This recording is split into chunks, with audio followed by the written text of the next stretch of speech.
I've finished re-roofing and cladding the porch. It's taken me about a month, so hopefully I can get back to playing with bows. I do have one dilemma though. I've got one sheet, an 8x4 sheet of 18mm ply left. So do I jack it up and have it as a nice clean backing board for where I tiller the bows, or if I do that, will we all miss the nice friendly ring of confidence that we've grown to love? Anyway, at least I can see the floor again, and some of the old cladding may make a nice quick experiment, you know, an experimental board bow. If I can just get this tidied up and cleaned out the way somehow, I'll get on with it and you'll see. I made the decision to leave me tiller rig as is. I've got all the plywood stacked over there. Got a couple of big offcuts I could always put either side of the tiller rig if I wanted. Made myself another shelf to tidy things up. In fact, another couple of shelves. Anyway, tidy enough to do something on a bow now. So this is one of the cedar slats, a bit of cedar cladding that's come off the porch. And the house was built in about 1960-61. So this has been there for a good time, nice and dry. Quite fine grained. And the grain runs front to back almost, so it's like quarter sawn. Doesn't really show there, but the grain's running that way. So, how do you decide what to do with a bit of wood? And what's the point of it? Well, I'm trying to find out if this wood is any good for a bow. And the consensus seems to be that it's not very good. And it's alright for a wide, thin, flat bow or a kid's bow, but not much else. And I've always fancied making a paddle bow, which is like a wide bow that is wide enough to actually use to paddle your canoe. So if I make it long, make it as wide as possible in the middle. Don't worry about a grip, I can narrow that later. Get it on the tiller and just have a look, see what it does. I'll go for, well, that's the question. How do you work out what length to go for and the rest of it? Let's just do a couple of basic things first. So it's not bad. It's 15mm thick. So if I compare that to, say something made out of hazel, which I'm guessing is going to be roughly equivalent. If we compare to an existing bow, this is a £40 hazel bow that I made years and years ago. And if we look at the thickness of the limb there, so sort of just out of the fade, it's about 15mm. So we're sort of in the ballpark to make something similar to this. Well, if it's not a very good wood, if we make it a bit longer and a bit wider, that should give us a chance. So that's our reference. We just look at the hazel bow, and you can see in terms of width will be about another good quarter of an inch either side wider. We'll go, I don't know, 2 or 3 inches longer either end. I'll mark some out and we'll see how we go. Right, I've decided to cut it to 70 inches long, which is pretty much my height.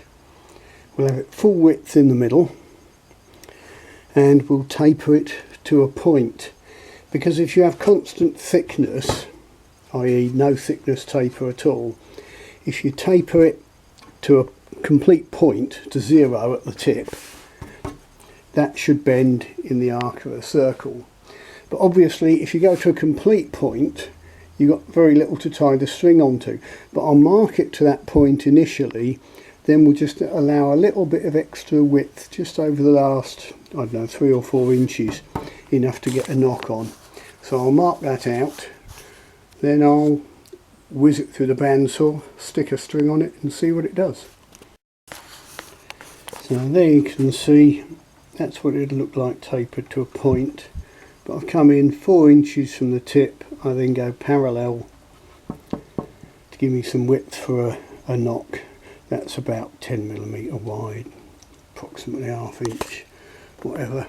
Let's saw that out and have a shufty.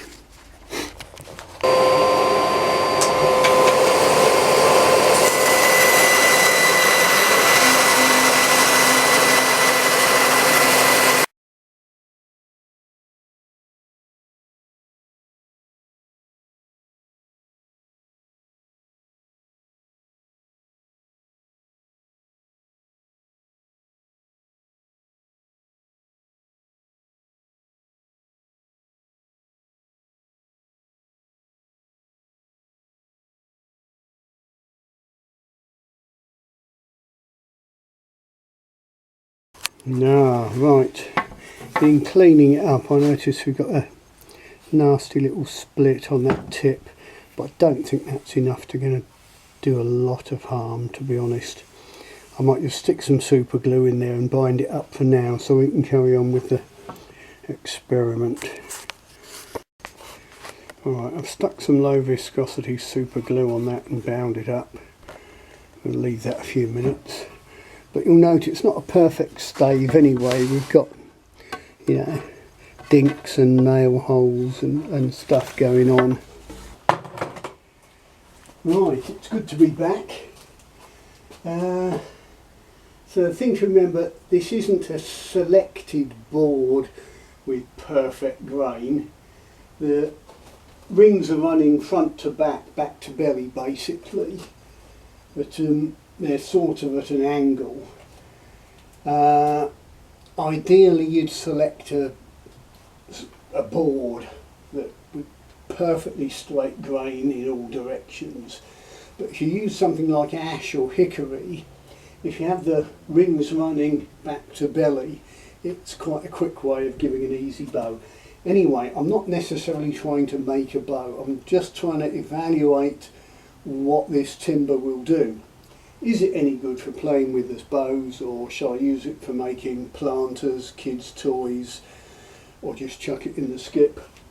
Right, I haven't done anything with it at all in terms of looking at it on the tiller, so this is literally my first try. So, let's see what it does. Let's get back out of the way. It should go arc of a circle.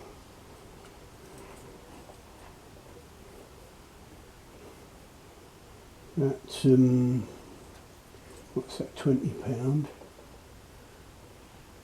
Left looking a bit stiffer. Oh, it's £30. Kabang! There you go, that was fun, wasn't it?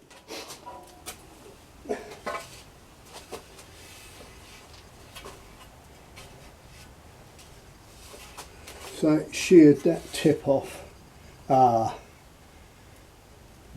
And that was the tip where it had been glued. You know, where that split was. But everything else is fine. No, this damage is where it's clattered around on the floor. So I can probably just stick some new tips on and try it again. That's interesting, that's where it broke.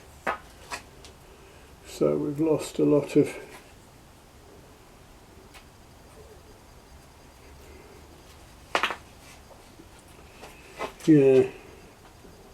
nothing particularly obvious there, but you could say it's broken where the change in section is, where it's gone from taper to parallel.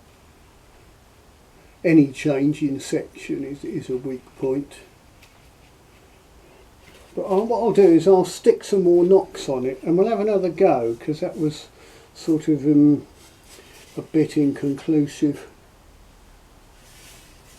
And because of this damage I might bend it the other way, although there's a dodgy point there.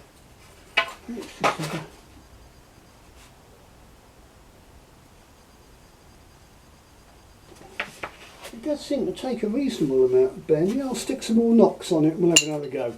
But I'll publish this just for now, just to say hi everybody.